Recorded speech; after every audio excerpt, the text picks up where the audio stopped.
तो अगर आपको भी लगता है कि मास और वेट एक ही बात है, तो चलिए आज आपका ये भ्रम तोड़ देता हूं, क्योंकि गलती आपकी नहीं है, क्योंकि डेली लाइफ में जो हम मास और वेट शब्द का इस्तेमाल करते हैं एक ही चीज के लिए कर लेते हैं। और यूजुअली हम कहते हैं कि भैया तेरा वेट कितना है, तो सामने वाला अपना मास बता देता है। तो इसीलिए, और केमिस्ट्री में भी आपका मास और वेट हम एक ही चीज के लिए यूज करते हैं, तो इसीलिए लोगों को ऐसा भ्रम हो जाता है कि मास और वेट एक ही चीज है।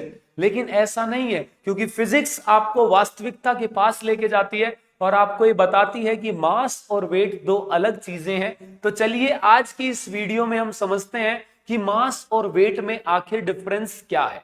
तो सबसे पहले मास से तो हम ये जानने की कोशिश करते हैं कि एक बॉडी में कितना कोई चीज है भाई, वो कितनी है। यानी हम इसमें बात करते हैं कि क्वांटिटी ऑफ मैटर जो है भाई, वो कितना है किसी भी चीज में।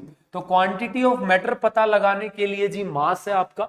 उसके अलावा जो है भाई, इसकी जो एसआई यूनिट होती है वो होती है केजी, यानी किलोग्राम के अंदर हम मास का पता लगाते हैं। और ये जो है भाई आपका सेम रहता है, remain same at all places.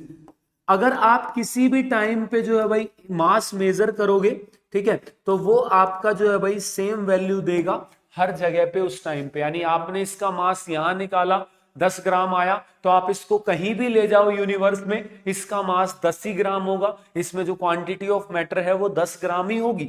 लेकिन जहां हम वेट की बात करते हैं, तो वेट से जो है भाई हम जानना चाहते हैं कि एक बॉडी नेट डाउनवर्ड फोर्स जो है भाई वो कितना लगा रही है।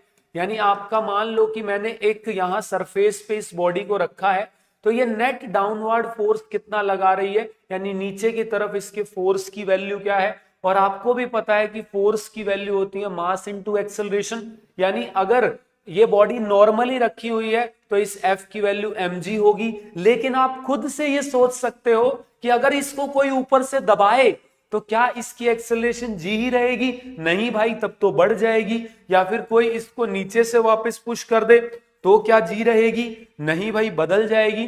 तो इसलिए वेट तो आपका घटता बढ़ता रहता है, बदलता रहता है। It's keep changing.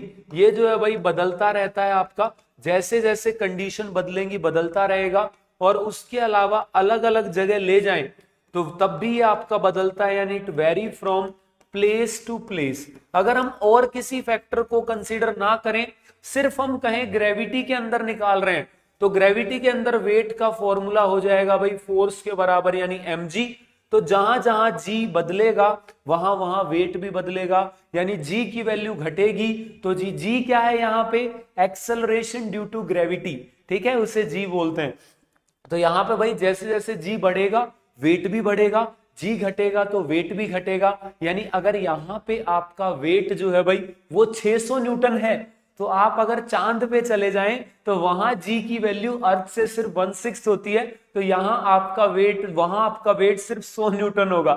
यानी आप जो है भाई भारी नहीं है, आप बस गलत प्लेनेट पे हो, आप गलत जगह पे हो, ठीक है। तो ये भी आप कह सकते हो। तो जैसे जैसे जगह बदलोगे वेट जो है भाई आपका वेरी करता है, जैसे जी की वैल्यू। जैसे मान लो जी अगर कहीं पे 0 हो जाए तो वहां वेट भी 0 हो जाएगा। यानी अगर आपका ये फोर्स कैंसल आउट हो जाए तो वेटलेसनेस की फील होगी। जैसे आपने वो उई उई वाले झूले देखे हैं ना, जो ऐसे आपको ऊपर ले जाते हैं, ठीक है, तो ऊपर ले जा रहे होते हैं, जब आप नीचे पुश करो ऊपर जा रहे हैं तो वेट बढ़ जाता है, आपको थोड़ा भारी फील होता है। फिर अचानक से जब वो नीचे आते हैं तो उस टाइम पे जो है भाई आपका जी की वैल्यू कम हो जाती है, नेट जो जी की वैल्यू आप पे लग रही है, तो आप वेट कम फील करते हो। और अगर वेटलेसनेस फील करते हैं तो इंसानों की चीखें निकल जाती है भाई, कम जो है भाई ऐसे खोल अंदर से जो है भाई आपका घबराहट सी हो जाती है। और इसकी एसआई यूनिट की बात करो तो ये जो है भाई आपकी क्या होगी?